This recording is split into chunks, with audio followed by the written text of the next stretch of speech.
என்னங்க, coffee ready. இதை குடிச்சிட்டு ஆஃபீஸ் கிளம்புற வேலையை பாருங்க. அப்புறம் இன்னைக்கு ஒரு நாள் காலை டிஃபனும் மதிய சாப்பாடும் உங்கள் ஆஃபீஸ் கேண்டீன்லேயே சாப்பிட்டுக்கோங்க. அது பிடிக்கலைன்னா ஏதாவது ஹோட்டலில் சாப்பிட்டுக்கோங்க. கொண்டு வந்து இறக்கி போட்ட சாமான்களை எல்லாம் அப்படியே குவிஞ்சு கிடக்குது. இது எல்லாத்தையும் ஒழுங்குபடுத்தவே எனக்கு நேரம் சரியாக இருக்கும். சாயங்காலத்துக்குள்ளே முடியுமான்னு தெரியல. எதுக்கு ஈவினிங் வரும்பொழுது ஹோட்டல்லேருந்து ஏதாவது டிஃபன் பார்சல் வாங்கிட்டு வந்துடுங்க என்றாள் மனைவி. எதிர்ப்புறமிருந்து பதிலை கூட எதிர்பார்க்காமல் மும்புறமாக வேலையில் இறங்கினாள் சுமதி. அவள் சொன்ன எதையும் காதில் வாங்காதவனாக தீவிரமாக எதையோ யோசித்தபடியே அப்படியே உட்கார்ந்திருந்தான் மாதவன். சிறிது நேரம் கழித்து அவன் அமர்ந்திருந்த திசையில் திரும்பிய சுமதி சிறிய அதிர்ச்சியுடன் கேட்டாள், ஏங்க, இன்னும் கிளம்பலையா நீங்க? காஃபி கூட அப்படியே ஆறிப்போய் கிடக்குது. அப்படி என்னத்தை யோசனை பண்ணுறீங்க? பாவம் ஒருத்தியாக கடந்து அல்லாடுறாளே.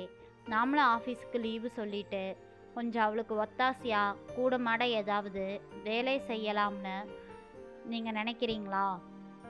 அதெல்லாம் நானே பார்த்துக்கிறேன், நீங்கள் கிளம்புங்க, நேரமாச்சு என்றே தானே கேள்வியும் தானே பதிலுமாய் எதிரே வந்து நின்ற சுமதியை கண்கள் சிவக்க அனல் பார்வையுடன் நிமிர்ந்து பார்த்தான் மாதவன். அவன் கோபத்தில் இருக்கிறான் என்பது நன்றாகவே தெரியும் சுமதிக்கு. இருந்தாலும் காட்டிக்கொள்ளாமல் அருகில் சென்று, ஏங்க இப்படி கண்ணெல்லாம் சிவந்திருக்குது? உடம்புக்கு ஏதாவது சரியில்லையா என்றபடி அவன் நெற்றியில் கை வைத்து செக் பண்ணி பார்த்தாள் சுமதி. ஆவேசமாக சுமதியின் கைகளை தட்டிவிட்ட மாதவன் சீற்றத்துடன் அவளை பார்த்து கேட்டான், என்னை தொடாதடி ராட்சசி, பெரிய இவளாட்டம் நடிக்கிறா பார். நீ நினச்சபடியே காரியத்தை சாதிச்சிட்டோம்னு ஆடுறையா? பார்க்குறேண்டி நானும் நீ எப்படி சந்தோஷமாக இருப்பேன்னு. ஆமாம், நான் கேட்குறேன், இப்போ தனி குடித்தனம் வர வேண்டிய அவசியம் என்ன வந்தது உனக்கு? அப்படி என்ன பிடிவாதம் பொம்பளைக்கு? எங்கள் வீட்டில் அப்படி என்ன கொடுமையை அனுபவிச்சிட்ட நீ? இத்தனைக்கும் கல்யாணமாகி வருஷங்கள் கூட ஆகலை, அதுக்குள்ளே உனக்கு தனி குடித்தனம் கேட்குதா? உனக்கு அங்கே ஏதாவது நாத்தனார் கொடுமை நடந்துச்சா? இல்லை எங்கள் அம்மா அப்பா தான் உனக்கு கொடுமை செஞ்சாங்களா? ஏன் இப்படி பண்ணின?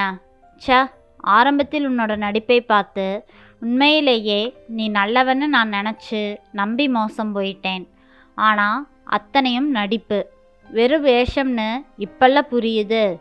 பாவம் வயசான காலத்தில் அவங்களை தனியாக தவிக்க விட்டுட்டு என்னை பிரித்து கூட்டி விட்டு வந்து இங்கே என்ன சந்தோஷத்தை நீ அடைய முடியும்னு நினைக்கிற? வீட்டுக்கு ஒரே ஆம்பளை பிள்ளை, நான் தானே அவங்கள கடைசி வரைக்கும் கூட வச்சு பார்த்துக்கணும். ஆனால் பேய் மாதிரி புகுந்து இப்படி பண்ணிட்டியேடி பாவி. உன் முகத்தை பார்க்கவே எனக்கு எரிச்சலாக இருக்குது.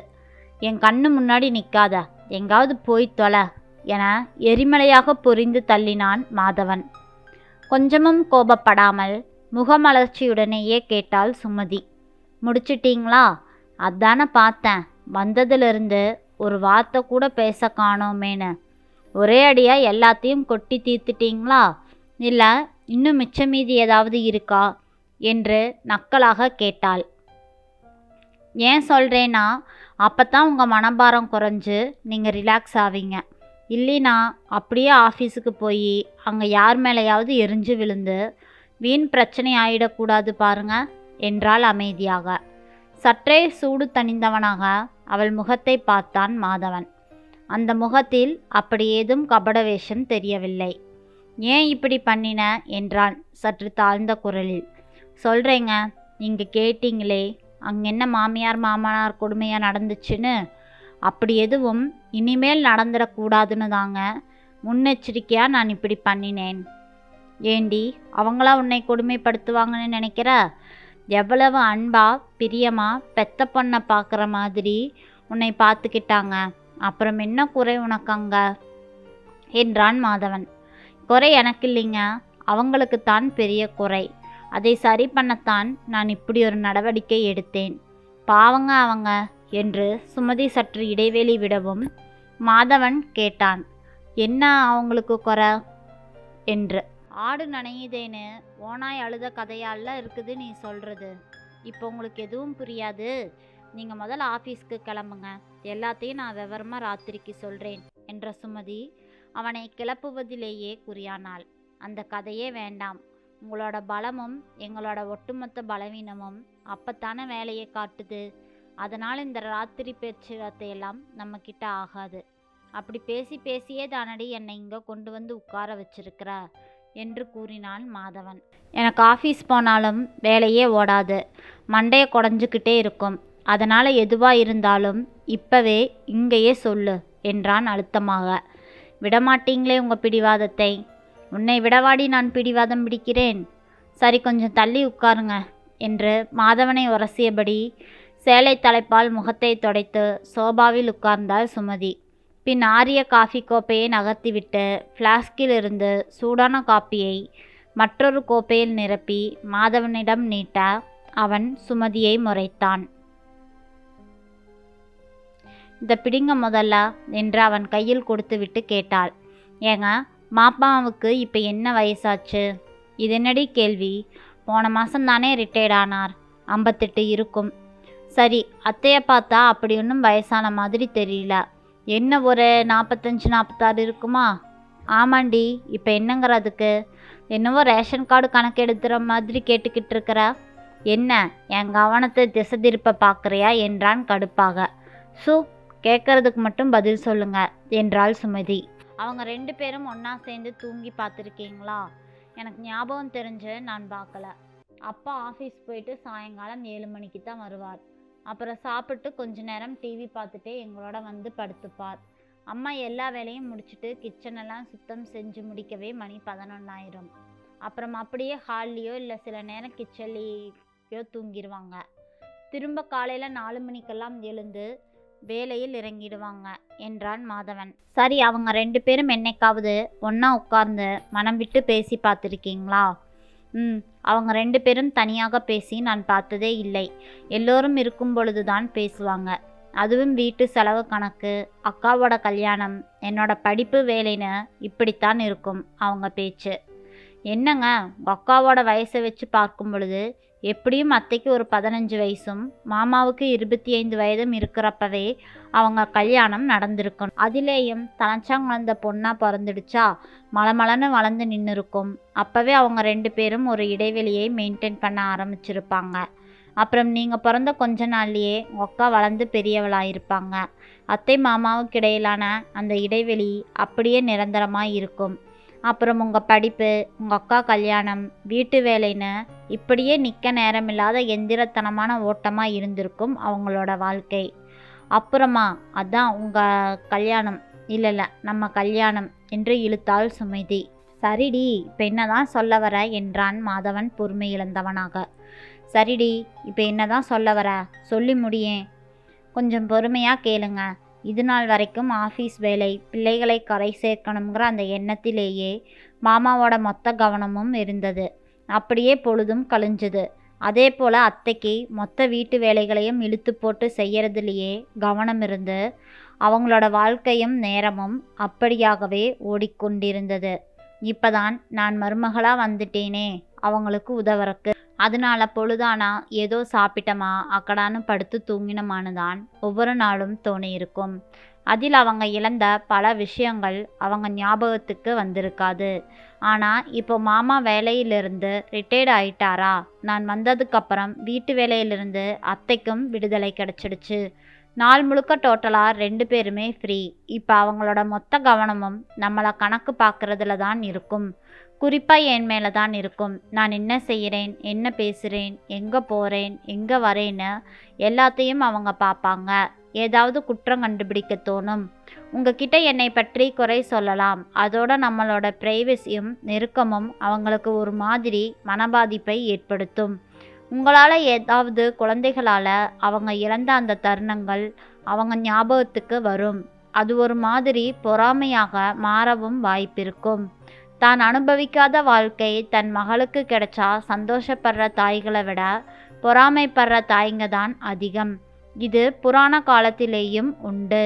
இன்னைக்கு எல்லா வீட்டிலும் நடக்கும் மாமியார் மருமகள் சண்டைக்கு காரணமே இந்த காம்ப்ளெக்ஸ் தான். இப்படியே நாளாக ஆக அற்ப விஷயத்துக்கெல்லாம் எரிஞ்சு விழுவாங்க. குத்தல் பேச்சு அதிகமாகும். அப்படியே புகைச்சலாகி ஒரு நாள் பெரிய சண்டையாக வெடிக்கும்.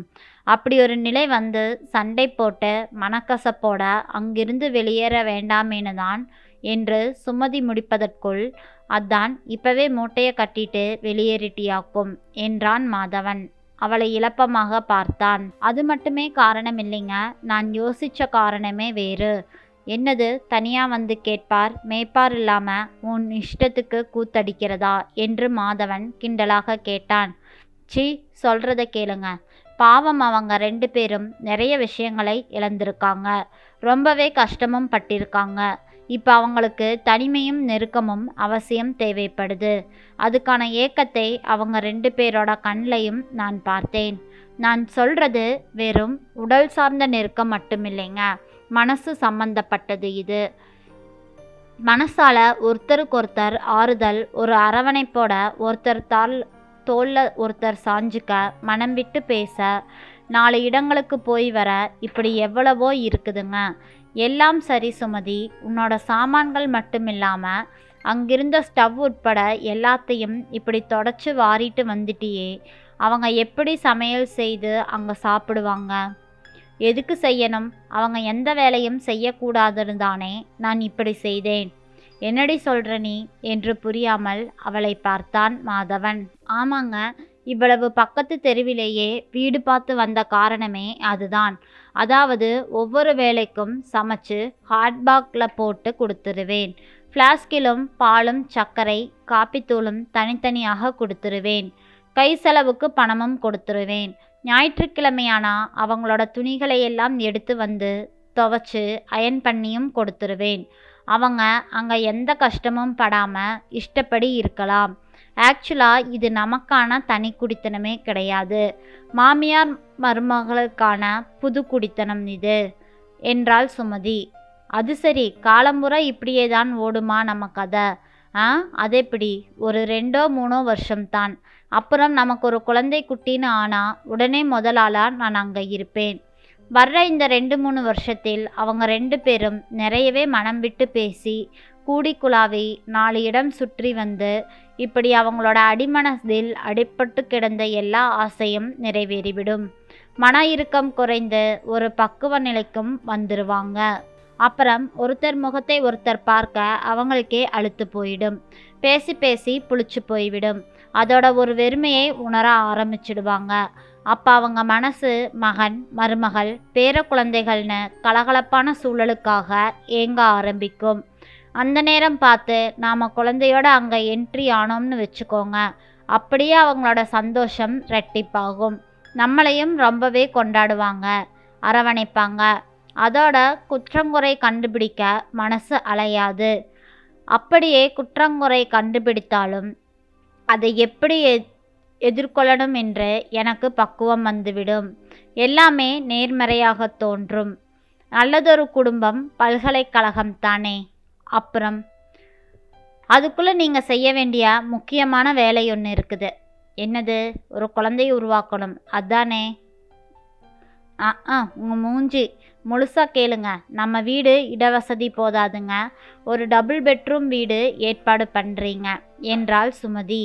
மாதவன் முகத்தில் ஒரு மந்தகாச புன்னகை பரவியிருந்தது. பெருமிதத்துடன் சுமதியை ஏறிட்டு பார்த்து சொன்னான். அட, என் பொண்டாட்டி உண்மையிலேயே நல்லவதான் போல. இல்லை ரொம்ப கெட்டவ. நைட்டுக்கு வாங்க வச்சுக்கிறேன். நைட்டெல்லாம் கிடையாது, இப்பவே. என்னது என்று பதறிப்போய் எழுந்த சுமதியை பார்த்து, அட இப்பவே ஆஃபீஸுக்கு போன் செய்து லீவு சொல்லிட்டு வீட்டு வேலையெல்லாம் முடிச்சிடலாம்னு சொல்ல வந்தேன் என்றான் மாதவன் சிரிப்புடன். நன்றி. இந்த கதை பிடிச்சிருந்ததுன்னா மறக்காமல் லைக் பண்ணி நம்ம சேனலை சப்ஸ்கிரைப் பண்ணி உங்களோட ஆதரவை எனக்கு கொடுங்க. நன்றி.